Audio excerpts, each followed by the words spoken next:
Si Mike Abe po, nako, tumatandang paurong na talaga to si Mike Abe, no?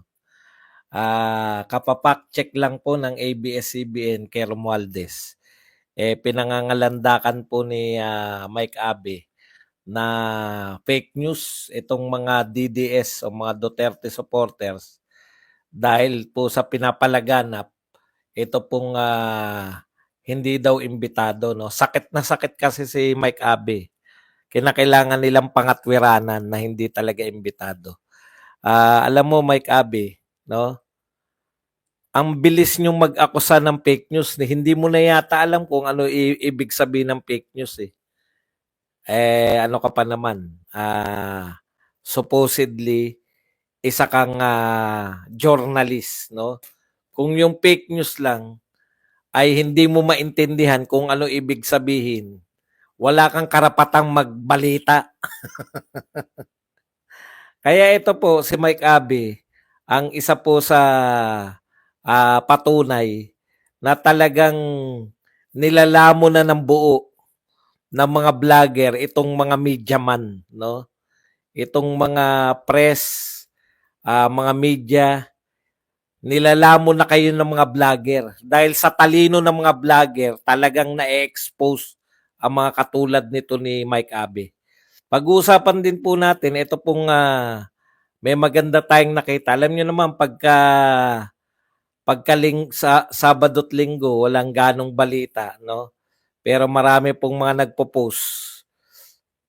Babanatan po natin 'yan, no? Ito po, may mga magandang post dito na yung pangangantyaw nila na irrelevant si BP Sara. Alam niyo, napuna ko lang, nakatutok po lahat ng mga kalaban nating politiko, no? Nakatutok sila lahat dito sa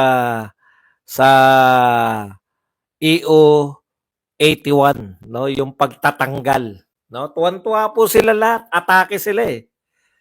Alam mo, may kumpas talaga eh. Lahat ng vlogger, ni BBM, lahat ng media, lahat ng politiko, kinalimutan na muna nila, no? Ano na nangyari sa inyong impeachment? Ano yan? Pahihinugin nyo yung impeachment? Dahil hindi po kumakagat yung mga tao sa impeachment? Kinakailangan po nilang wag mag-ingay sa impeachment eh. Bakit po? Nakaamba yung malaking rally ng Iglesia ni Cristo. Ayaw nilang sumabay ngayon na magdeklara ng impeachment, no? Ayaw nila ngayon before, no? Ang pinapalaganap po nila ngayon dalawa. Ito pong pagtatanggal kay BP Sara sa National Security Council. Pinag-uusapan po 'yan ng mapa anti-Duterte ka, mapa pro-Duterte ka, mapa anti-Marcos ka, mapa pro-Marcos ka. Yan po ang pinag-uusapan ngayon. So sa makatuwid, nagtatagumpay po yung may pakanan nito, no?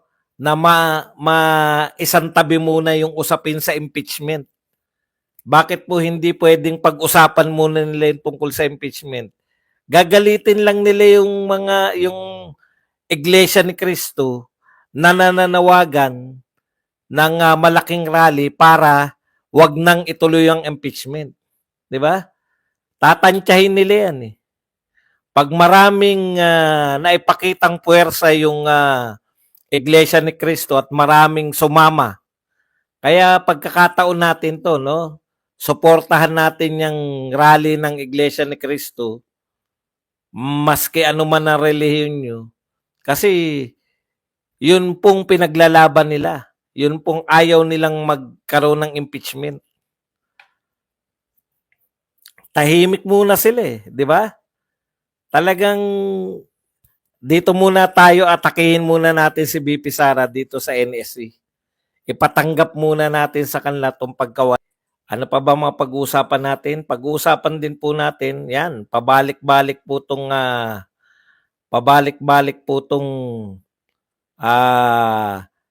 si Duterte ang dapat sisihin sa mga utang ngayon. Sa pagkakalaking utang natin ngayon. Pag-usapan natin, unahin na po natin to, no, si Mike Abe. Talagang paurong po to eh, no? Paurong tumatanda kang paurong, Mike Abe. Ikaw, nakilala ka, Mediaman, SMNI, nakilala ka sa SMNI, tapos sikat na sikat yung pagdadabog mo nung pinupuna ka ni Pastor Kibuloy, no? Nag-walk out ka, binato mo yung mic. Okay. Basic na basic, no? Ano ba ang meaning sa'yo ng fake news? Di ba? Ang fake news, hindi totoo ang balita. Fake nga eh. Okay. Ang binabalita namin, mga Duterte supporter, hindi imbitado si BBM sa inauguration ni Donald Trump. Tanong, ano ang mali doon? May mali ba doon? Pwede mong matawag yun na fake news, no?